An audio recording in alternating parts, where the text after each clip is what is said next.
Thank you very much, Gila, and thank you all for coming. I see some beloved faces here, but I want to single out one is Eve Wilson, who I owe so much to, and she really is one of the great inspirations for this book. So I'm going to name check you, and you'll see what that's about.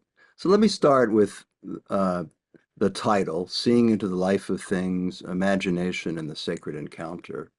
Um, the uh, I stole Seeing into the Life of Things from William Wordsworth, the great English poet, though I primarily view him for the purposes of what I'm presenting in the book as a pioneer introspective psychologist with a tremendous memory and who was greatly preoccupied with, well, he wrote an epic about it called The Prelude, about the growth of the imagination. Such an important question. How do we cultivate in human beings the imaginative capacity? And the opposite of that, how are we diminishing that capacity? How are we actively destroying it in the way we're living today? So I turned to Wordsworth as a teacher and also as a great poet. Um, and he says in Tintern Abbey this interesting thing, with an eye made quiet by the power of harmony and the deep power of joy, we see into the life of things. I guess you can see where I got the title. So we see into the life of things. Um, but what is seeing into as opposed to seeing? Because in everyday life, we see a lot, this and this and this and that, and we remember so little of it. What does it mean to see into the life of things? And what does that have to do with spirituality, if you want to use that word? So in the book, I use the word sacred encounter. And the subtitle is Imagination in the Sacred Encounter. My claim is that imagination needs to be understood as the state of consciousness in which we can have sacred encounter. We can't have sacred encounter with the critical mind, with the discursive mind, or with the mind that's preoccupied with shopping. We can only have it, beloved Reb Zalman used to call it shopping mall consciousness. We can only have it if we quiet the I, both the I and all the other senses, to receive and participate our world. And if we quiet the I, the capital I, which wants to possess experience instead of being opened up by it. So um, these questions first came alive to me at the uh, meeting in 1990. So I've been thinking about these questions. You know, a book takes time to write. It took about, when I finished this book, I was like, oh my God, it was so hard to write. I must be getting really old. But then I realized it was one of the fastest written books I've ever written. It took 1.5 years plus 35 years of experience to write this book. But I just wrote it so fast, but it was really hard because there's so much I wanted to say about what I've learned about dreams and how that's connected to images in memory and, interestingly, in perception. You know, Wordsworth says this wonderful thing, all the world of eye and ear, both what we half create and perceive. So he understands that we don't really perceive the world like a security camera. We participate the world and we half imagine it. And that's actually literally true of time and space, by the way. We are imagining time and space. We're not receiving it. Well, Einstein says time and space are a product of the mind. So this recognition of the power of imagination is important, but then also what keeps us from being more centrally engaged, more imaginative in everyday life, more attuned to the aliveness that's all around us. Um, so many things are keeping it, but the most important thing I thought that we learned when we were in Dharamsala from His Holiness was this question. You know, he asked the question, how did you guys survive in exile for 2,000 years? You know, how did you keep it together in exile?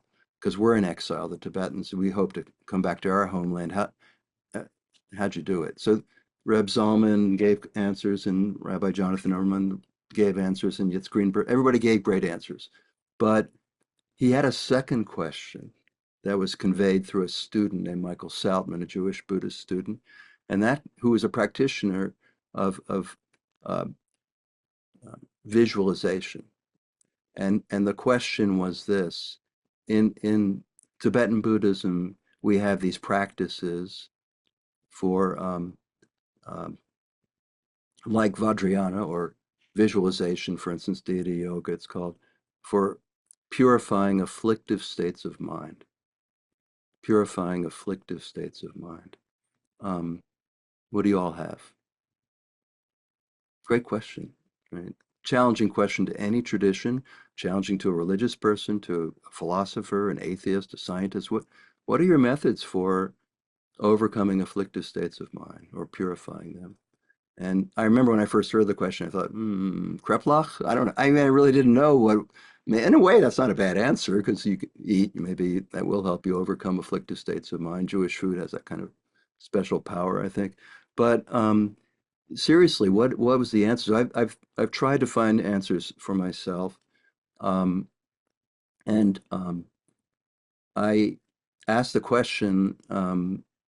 The second thing that so impressed me was that this visualization practice of the Tibetans um, was so effective, and it so much touched me that the kind of power of seeing, visualizing images, um, and I wondered what there was in Judaism like that. So first, I turned to a teacher who Eve also studied with, I think longer than I did. Her name was Madame Colette Abelker Muscat, and I came to her place in Jerusalem, and we'd sit there, and I described this in the history of last night's dream. We'd sit there, and she would recite these texts that were somewhat abstract often, and sometimes had little snippets of Psalms, and we'd close our eyes like this and see things. And when you did it in a group, it was kind of a remarkable experience of visualization. Um, I think we think of Judaism as it's often called an aniconic tradition, meaning we don't have icons by and large. We don't look the way Catholics might pray before a statue, or the Buddhists do also, but we don't generally do that. It's somewhat prohibited, but we have lots of imagery, but it's verbal. We have lots of verbal imagery, and verbal imagery is fascinating to me because it requires your participation. If I read in the Torah, the voice of God walked through the garden. Okay, I heard the voice of your brother crying from the ground. My cup runs over. He leads me beside the still waters. These are verbal images, aren't they? I have faith like a tree planted by the water, Psalm 1. So we are asked to participate. The images don't come alive. You can't speed read the Torah and you can't speed read poetry. You have to slow down and allow the images to grow inside your consciousness. So let's do a little experiment just for a moment. Just close your eyes, and I'm just going to give you a very simple request. I would like you to see an apple.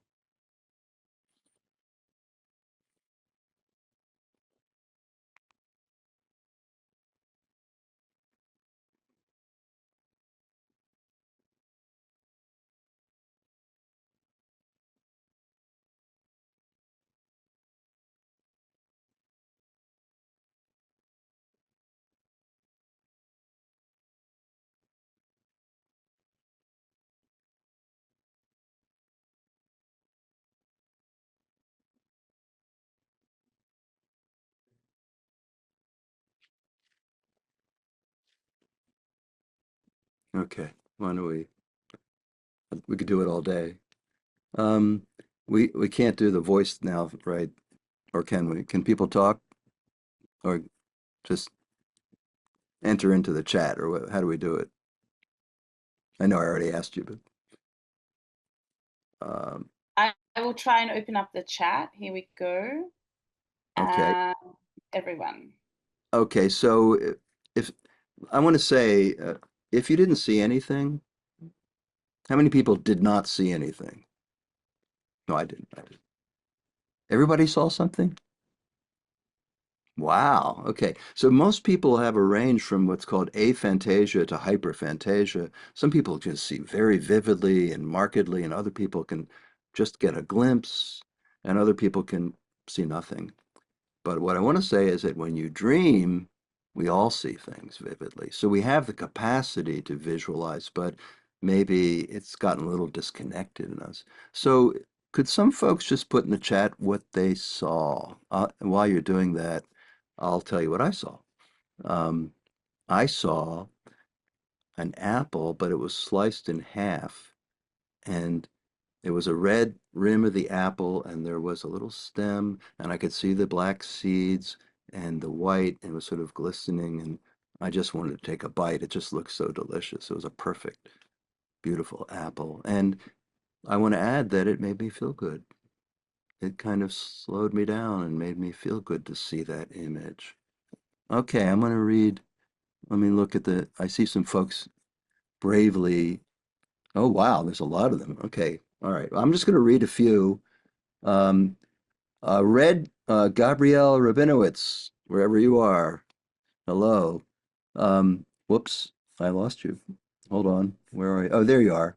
A red shiny apple. Then I saw a green one. Then I imagined someone biting an apple, somewhat veiled in darkness, not super clear. Yeah, okay, sure. But if you think you saw it, you saw it. Um, I I can't. If we were in person, I would ask Gabrielle what how that made her feel. But it's sort of wonderful that she moved from seeing the apple and seeing another apple and then seeing someone biting the apple. So the images come alive and they move in us. Um, Corinne said, I saw the apple at first, but it disappeared.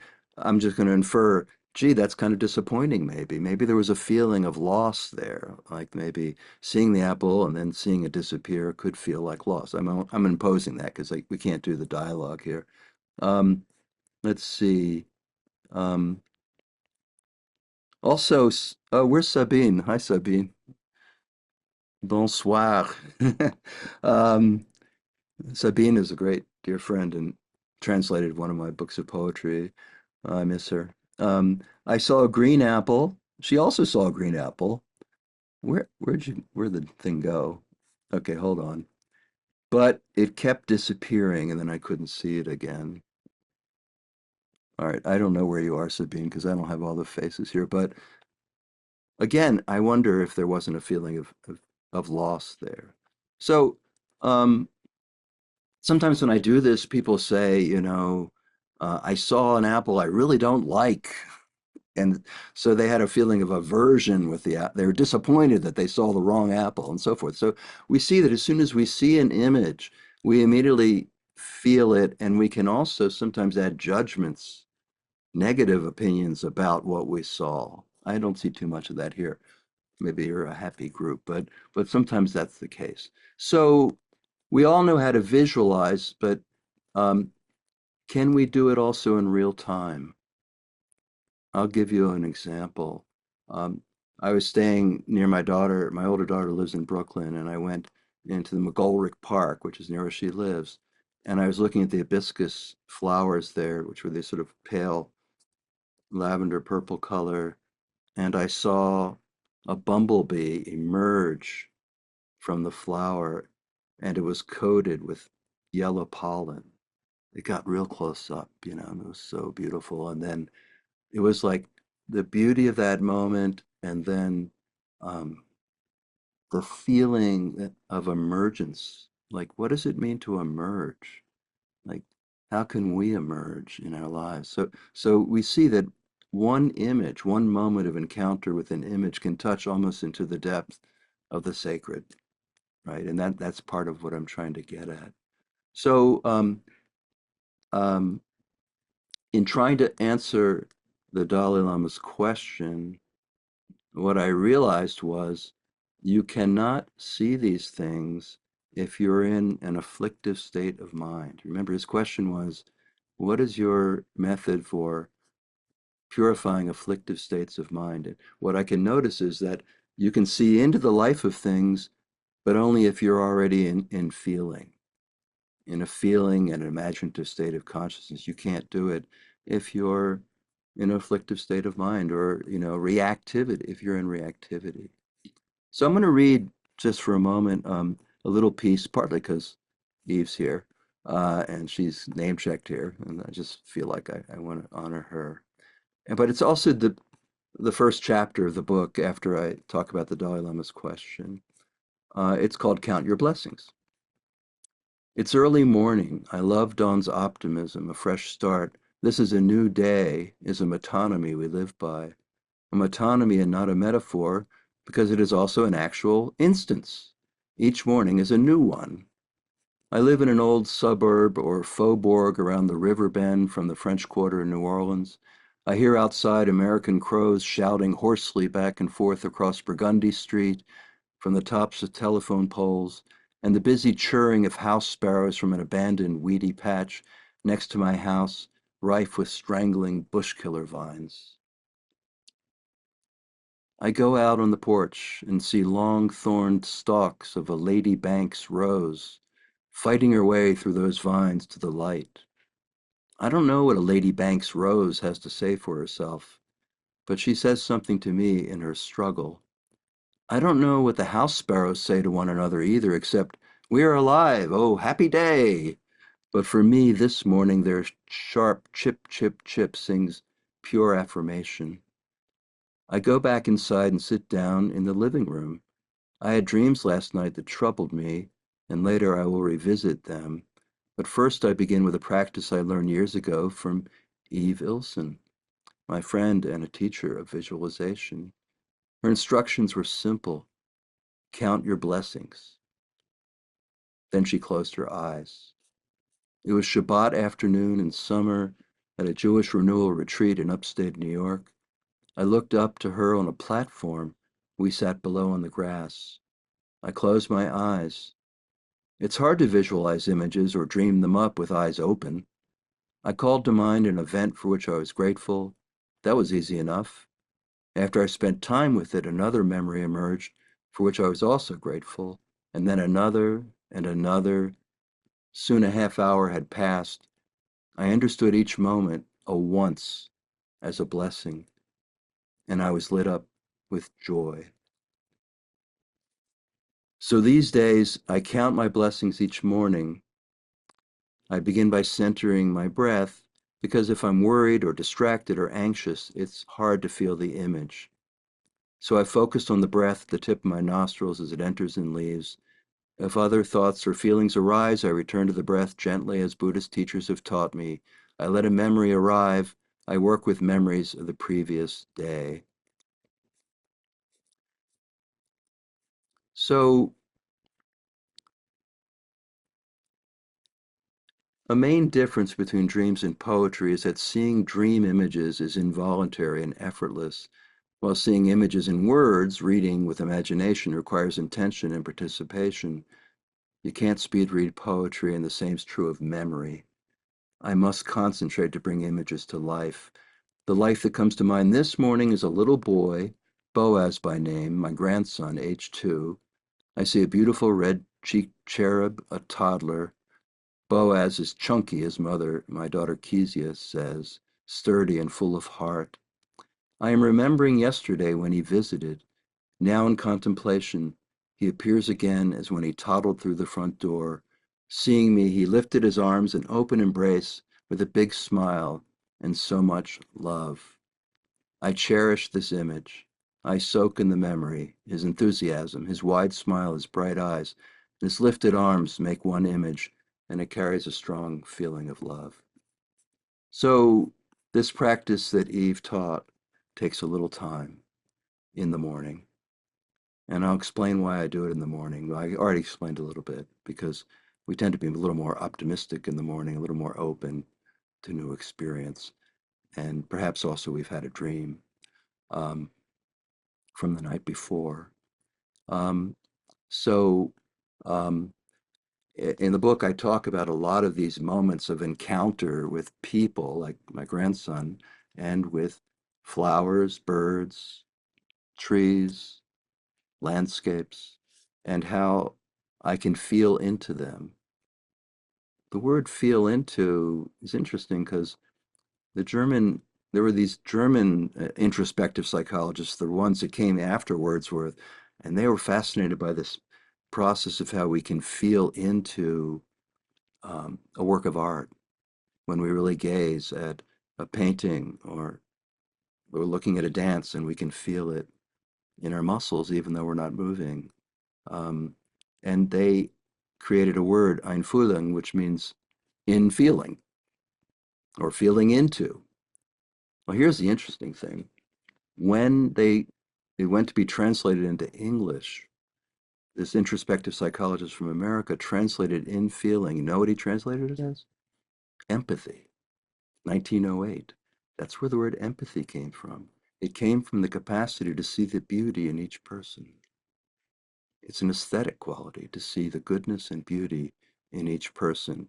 And that, of course, is how we can come to bless other people. You know, Rebbe Nachman has this great teacher, and my teacher, Elazar, who's here, taught me a lot about this. Um, there's this idea in Rebbe Nachman that um, every person has this good point.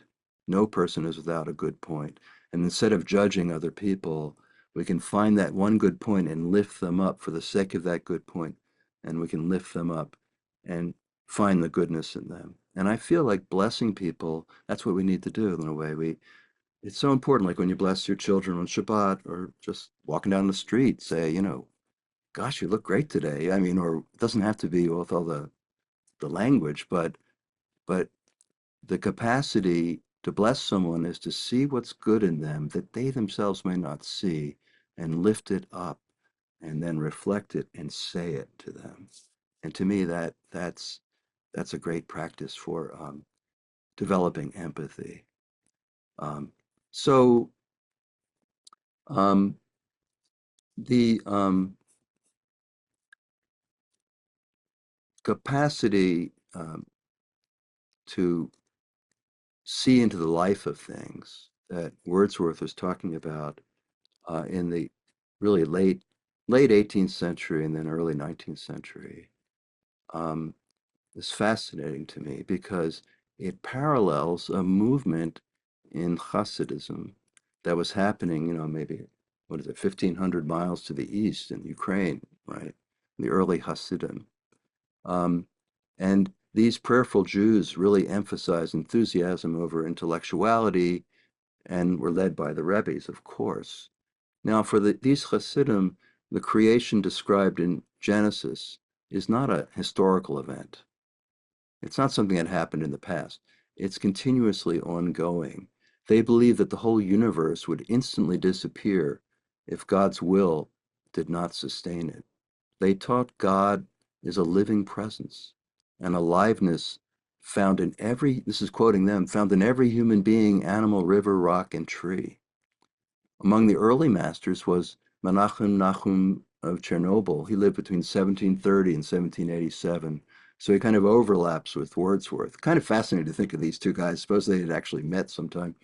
Um, he taught that even if you see the entire world as mere matter, so that you fall into despair, you should remember that the Holy One is called the life of all life, and that for any creature in the world, whether birds, animals, or humans, their aliveness is the Blessed Holy One. That one is the aliveness of all life, they say.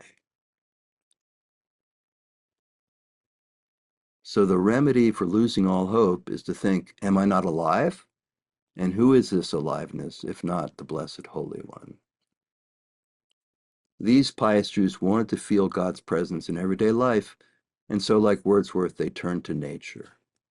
So it's just fascinating to sort of juxtapose these very different people, very different teachings, but still coming to the same thing. Wordsworth put it beautifully in his prelude. He says, um, in all things, I saw one life and felt that it was joy. In all things, I saw one life and felt that it was joy. So how do we do that? How do we do that?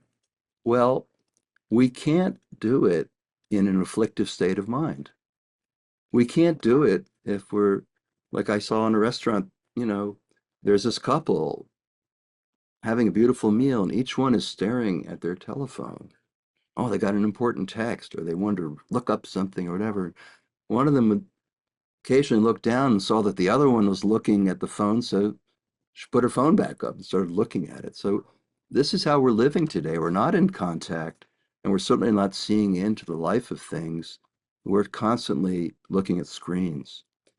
There's another problem we have, and that is our politics is so bent on creating afflictive states of mind, of forcing us into reactivity, right? This is the whole provocation of our politics is constantly to put before us images that calls us to be reactive and to cultivate this reactivity. So again, if you think of the Dalai Lama's question, which I think is so serious and important, like what's your tradition doing to help you overcome afflictive states of mind? We see the world is working against us. And then if we add social media, when Pope Leo has family from here in New Orleans, from the neighborhood of Treme, he may have probably has African American roots, interestingly. And when he was named, everybody was sort of excited, and people started posting on Facebook these images that they picked up from somebody of Pope Leo saying something that they liked, you know, and I would react to it. I would respond and say, well, actually, he didn't say that. I tried to be nice, but I was reacting, I didn't have to do that. He didn't say that. And then someone else would post it. I say, he didn't say it. And then I realized, oh, the algorithm is showing me more and more of these images for me to react to. The algorithm of Facebook is designed to provoke me into reactivity by presenting things I've reacted to already.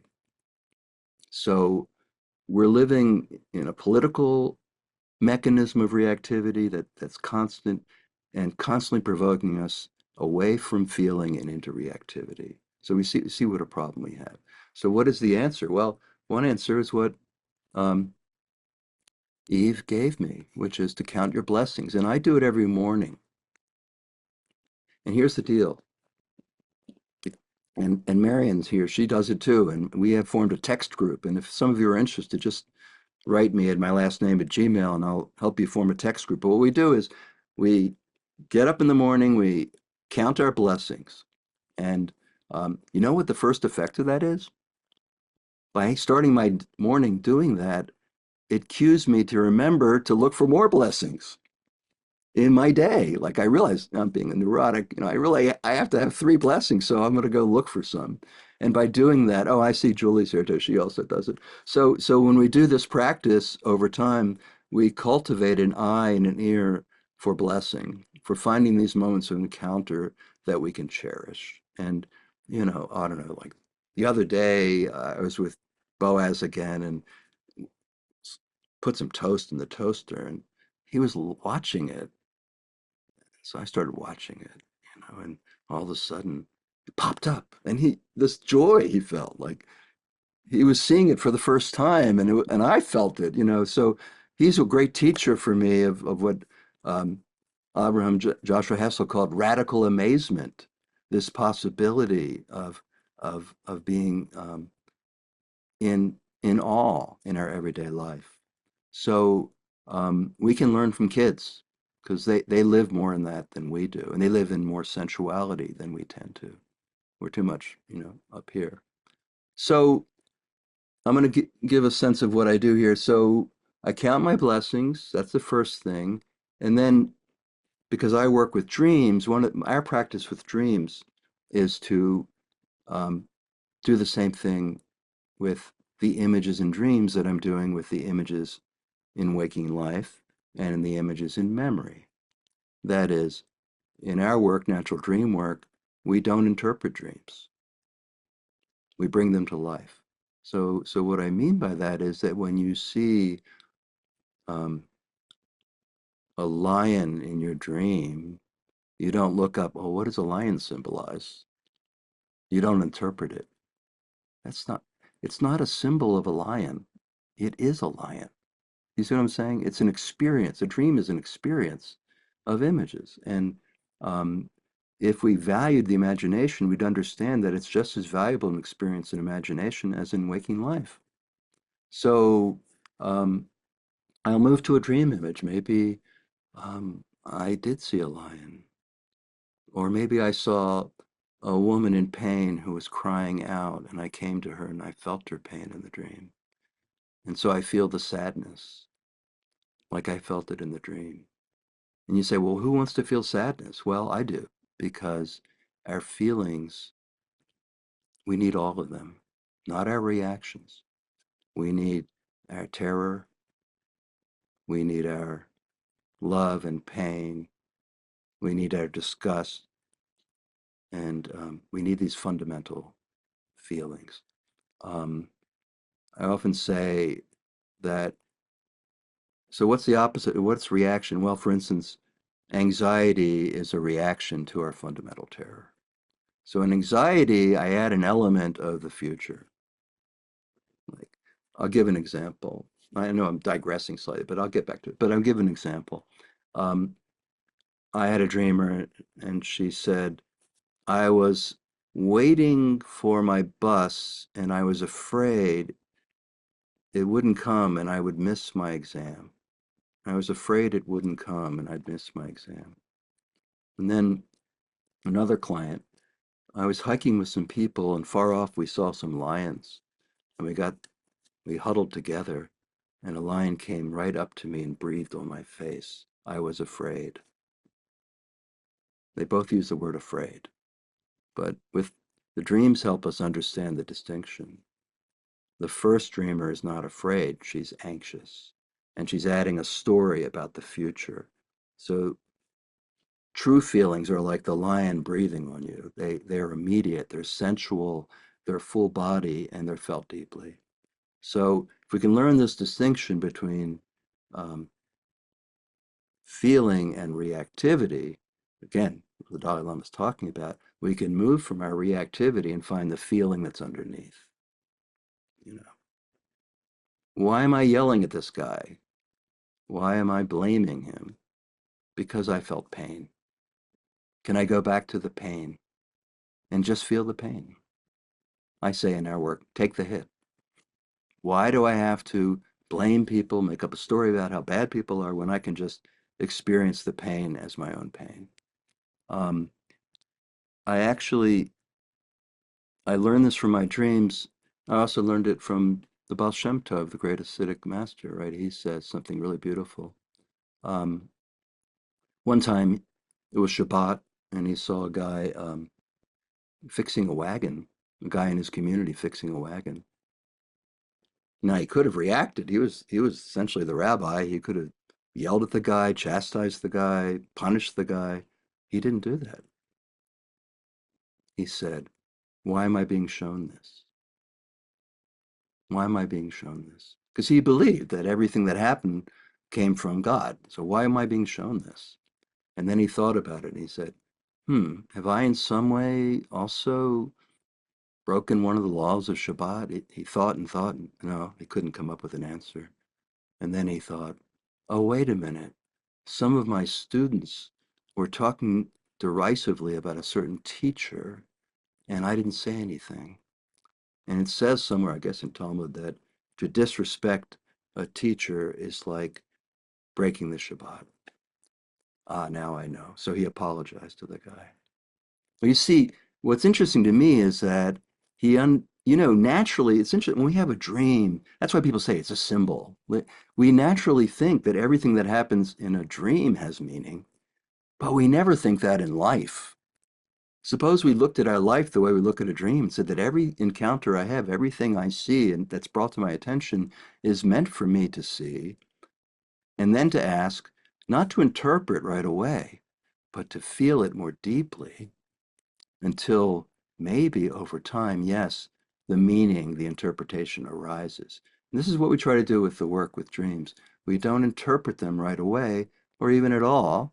We leave it in a way to the person to feel more deeply the images by contemplating them, just like we contemplate the blessings, right? So this is the practice that I'm teaching, right? You get up and you start off with the gratitude, with the moments that you're grateful for, the blessings from the previous day, and you visualize them, you see them.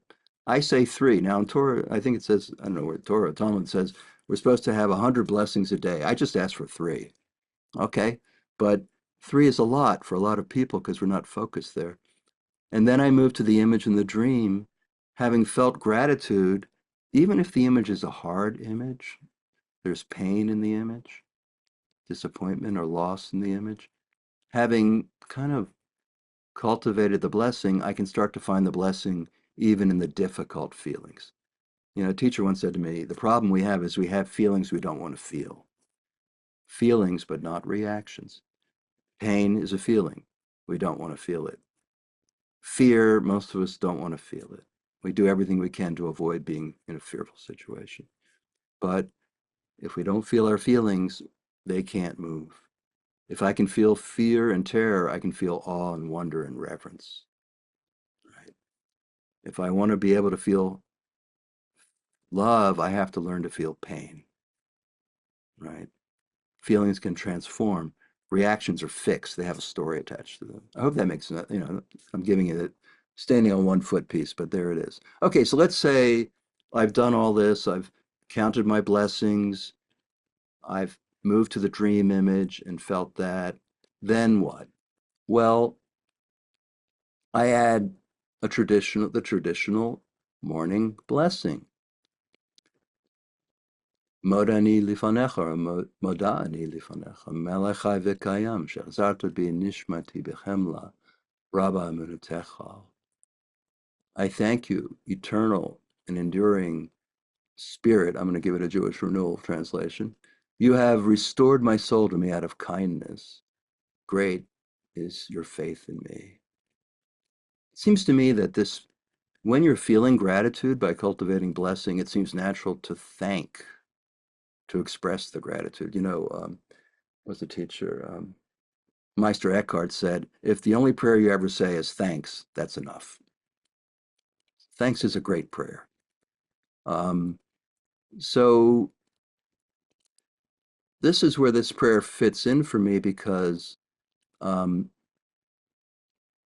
this formula, this was not the original formula that the Talmudic, you know, the capital R rabbis used. This prayer only developed in the 16th century, and it has its roots in the ideas in the Zohar because um, it's a prayer about restoring the soul after sleep. And maybe it recalls a time when, you know, you go to sleep, it looks bad.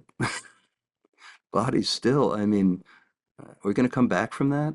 And it was understood in our tradition, also in the Islamic tradition, that when we sleep, the soul leaves the body and goes on a journey, right? It passes through a crowd of demons, and then it goes a little higher up to some higher realms, depending on the state of your soul. And maybe up there in the highest places, you get something, and you get a chance to bring it back down, and then the demons are waiting to muddle it up again, and then you wake up. So that's why our dreams are both kind of confused, and but also contain elements of light. Um, so we know that this prayer comes from the writings of 16th century Kabbalist Rabbi Moshe ben Machir, who lived in Sfat in northern Israel. Um, and, you know, it ties the dream to the blessing practice. Now, what am I thinking about here? What I'm thinking is that, yeah, the prayer itself says, thank you. I'm grateful that I woke up. Thank you for restoring my soul to me. But um, what I'm adding is what I'm thankful for that morning. I'm thankful for the dream, and I'm thankful for the blessings that I received in the previous day. You see what I'm saying? So I'm sort of adding that into the practice because I want it to be concrete and specific what I'm grateful for. Um, At first I said the prayer first and then did the gratitude. But then I came to realize if I switched it around, it actually worked better. So um, I feel that, by seeing into the life of things one by one, the life of each thing and of each one that I encounter, I feel the source of life and the source of blessing in all of them. And this anchors my day and gives me strength to face whatever bad news comes, and it does come. There is darkness in our world, pain, disappointment in my personal life, but remembering gratitude each morning sets me right. I hope always to repair the source of blessings that I feel in the things and the people in my dreams, the things and the people in my memory, and the things and the people in my world. I hope always to find in my dreams and in my waking life, in my memory and in my heart, the possibility of wonder, joy, and awe. I hope also to pass that sense of blessing on by blessing those I meet, by seeing what is good in them and amplifying it in words. Walking down my street, Burgundy Street, hearing the sparrows and crows, seeing the crepe myrtles flower in the faces of my friends and neighbors, hanging out with Boaz and all my beloveds, I hope always to see into the life of things. I'll stop there. Okay, wow, that's very insightful, different way of looking at things. Thank you so much, Roger. We just had a question from Mirta who wanted to know the name again of your teacher in Jerusalem that you were seeing and visualizing with. But I'll post it in the chat. How's that? Yeah, that'd be great in the main chat. The main chat. Okay. Yeah, you So just put the her main name chat is and then right. Colette Abouker Muscat. I think that's right. And I write about her, my experience with her in my book, The History of Last Night's Dream. So, Thank you for giving us some practical tips because it all seems quite over. How do you know where to start? um, well, I think to develop a sense of, I mean, there's so many different places to start. I said this book is like a garden with 10 entrances. I didn't even get into, there's a lot about Einstein and biophilia, from E.O. Wilson and Wordsworth and Hasidim and Dalai Lama. There's a whole lot of different ways into this start. But how do you start practicing paying attention to your life by putting down your phone? Um, by This is an interesting thing. I was interviewed by my daughter Anya, and it was really very moving to be interviewed by your own daughter. She's a wonderful writer and journalist, and I was talking about these practices, and she said, "Yeah, Dad, that's great, but I mean, you're retired and you have the time and you can do these things." You know, Point well taken. I'm a mother. She said, "I have two children. I have a job. Blah blah blah." So I said, "Yeah, but it doesn't take that much extra time. How much time does it take when you hear a bird singing to just stop and add in 20 seconds to listen, and more importantly, to feel?" You know, it doesn't take that much extra time. How much time when you're, I know, this is kind of a dramatic story, but there's this guy in back of me. He's a Grammy-winning trumpeter who had all his teeth knocked out, and he got his teeth back, and he was playing one morning, and I walked by, and there's a guy on his porch playing the trumpet. Okay, I kept walking, right? Like I had somewhere to go. I don't even know where it was. And then Mhm. I stopped and said, "Wait a minute, what am I doing? What's so important?" I turned around and I just stood there and listened, and watched him play. It was so beautiful. And I said, "St. James Infirmary," and he said, "You got it." What a great moment. So that was my blessing the next day. You see, but it doesn't take that long. You don't have to reform your entire life to be alive and awake using your senses to the people, the animals, um, the Mm. strangers, all of them around you, and to begin to cultivate this sense of these moments of blessing in your life. And the second piece is by recalling them, bringing them back alive in memory and cherishing them, you refresh the feeling. And over time, this begins to have tremendous reorientation. It, look, we are going to react. I'm going to react in 5 seconds. We react every day. This question of the Dalai Lama is about afflictive states of mind haunts all of us. That's why it's so significant, even though I heard it so long ago.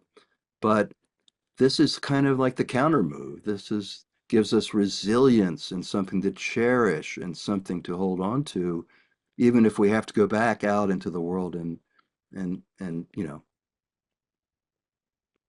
holler I or guess do what it's a bit we need like to the do. gym. You got to like create the habit and Right. yeah. So what inspired you to write the book right now?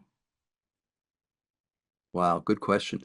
Well, one thing is dreams are really my experience working with, this. I'm the group, several of my people are here of natural dream work, and you can go to thenaturaldream.com and learn all about it, but thenaturaldream.com, but the basic learning in dreams, that they lead to a sacred encounter, either with things or with persons, and these can be very profound, you know.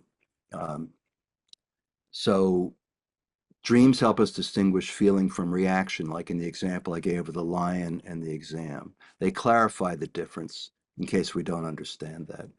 But dreams also um, show us what it's like to soften and ultimately um, disidentify with the waking life ego.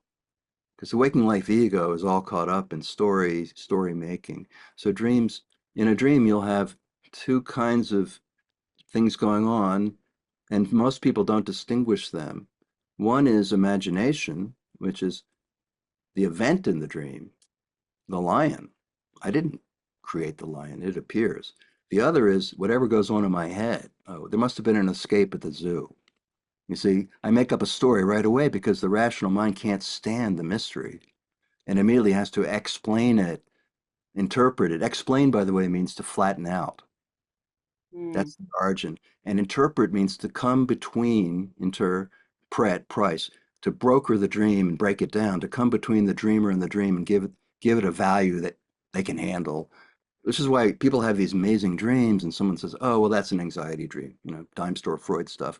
But they don't go to the deeper level in the dream. Like, okay, let's say I have the typical dime store Freud interpreted dream, I was in the parking lot and I couldn't find my car. How many people have had that dream? Just me. Okay, or I lost my wallet, whatever. Okay, so what's the opportunity in the dream? It's to feel, not react. To just say, oh, I don't have my car. Oh, what else have I lost? What am I losing right now? You see what I'm saying? You can take it deeper into feeling, or you can explain it as an anxiety dream. And that's what we do. We Mhm. trash our dreams. So dreams help us understand two things: the possibility of understanding the difference between imagination and fantasy, which is the ego-driven misuse. You know what Wordsworth calls it? Impaired imagination. He calls fantasy impaired imagination. He got really depressed and he lost his wife and child in France and came back to England. And he said, I suffered from impaired imagination. I love that. That's so much more interesting than clinical depression. Hmm. To understand that our depression is a product of impaired imagination. And he adds, hopefully, he shows how it can be restored. How? Seeing into the life of things, counting your blessings, paying attention to your dreams, paying attention to works of art that encourage you to use imagination. So being present. Yep. And I think that the connection I'm making with this idea of chiyut, of the aliveness of things, is one way. If we need it in a Jewish language, that's one way to connect there. That and also, again with the teachings of Rabbi Nachman, that there's so much about imagination, not as a negative thing, but as a way to connect. with the holiness of the world. Interesting. And so, what is your next project going to be? Mm. What's the next step? Did I answer your other question? I wrote the book because I didn't want to. I learned a lot about dreams since I wrote my last book, and I really want to record that what I've learned from working with people for the last 20 years. And then I wanted to Okay. extend it to poetry and memory and um, perception. But to answer your question, I have no idea. I mean, I have a lot of poems piled up, so probably it'll be a book of poetry. Okay. All right. And where else can we hear about you? You mentioned before that you might be doing some upcoming talk. I'm doing a talk about the book. I'll put it in the doohickey. Or can you do it, or should I do it? I'll do it. Yeah, Okay. I'll do that.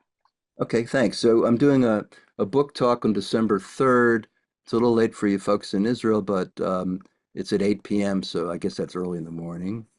And then what's really cool is I'm going to be teaching a 6-week course or 5-week course with the Institute for Jewish Spirituality. Um, and where's that? Hold on one second. I don't I know. put it in the main chat. Okay, it's in the, oh, bless you. Okay, so there they all are. Okay, so if you look there, you'll see the course, which starts January 14th. Please come and learn more. We're going to go over many of the points, but in a lot more detail. And then if you can read about the book, which is available, should be available at most of the outlets. Thank you. You're One welcome. more question. What is um what is the Jewish twist on seeing into things as opposed to the Buddhist? Well, as I was saying, that the creation is, as the Hasidim are saying, creation is not an historical event, it's ever unfolding.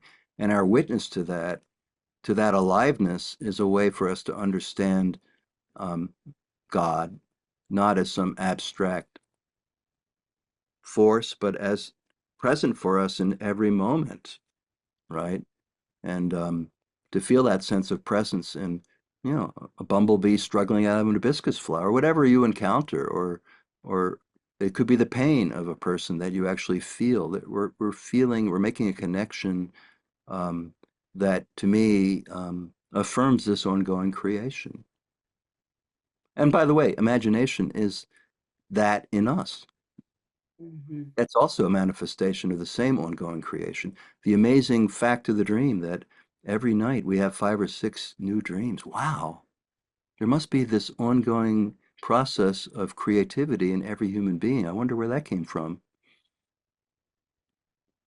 And you were talking about how modernity kind of taps into that. Yes, right. Because, I'm sorry, was there more? No, no, no, go ahead. Okay. So, um, first of all, it's gratitude. Thank you.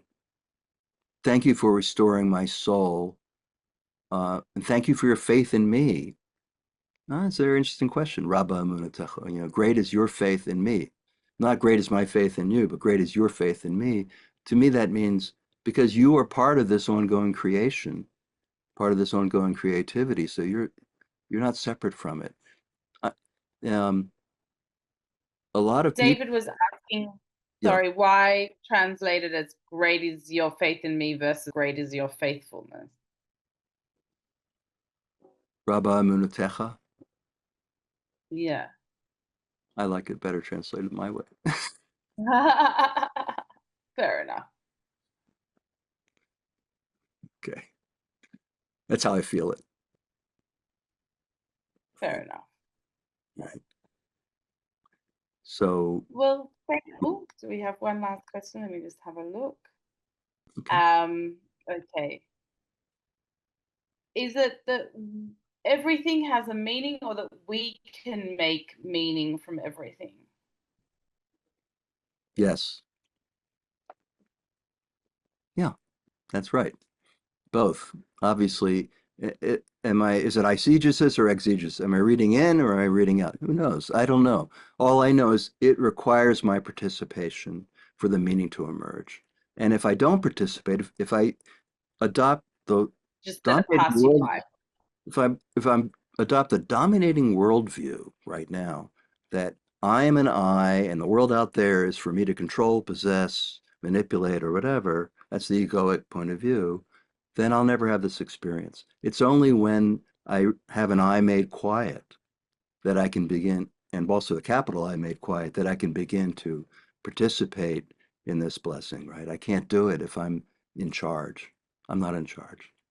So, um, yeah, it's not, it requires a shift towards a more imaginative consciousness. And there is an element of imagination in all feeling. I love Wordsworth. He says, all the world of eye and ear, both what we half create and perceive. We half create the world. That's fact. By the way, that's very good science too. That's absolutely true. Do you know that your eyes move 3 times a second from point to point to point to point? It's called saccading. So when you're walking Okay. down the street, imagining that you're seeing this space like a stage set, it's not true. You're constructing it from little bits and glimpses. So we're actively creating the world around us for sure with imagination. Right now, all of you are imagining that there's a back to my head, and I'm imagining that there's a back to yours. I don't know for sure. I might turn around, there'd be a void there, right? So we're constantly using imagination. Imagination is what makes things whole, and that's the connection to, Shema Israel, right? That it's the power of imagination to create wholeness. Um, like when I look at a plant, I don't just see a leaf and then a flower and the stem. I see a whole plant. When I see a Mm. person, I see a whole person. That requires imagination, including imagining what's inside that person, which we call empathy. Okay, well, thank you so much. This has been very insightful. Thank you for joining us. Sure.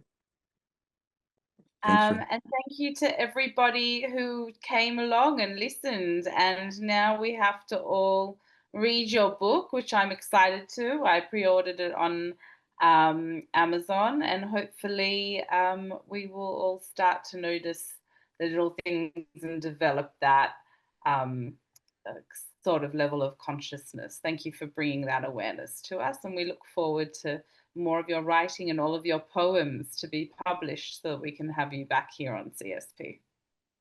Thank you so much. Been grateful to CFC and thank you for hosting.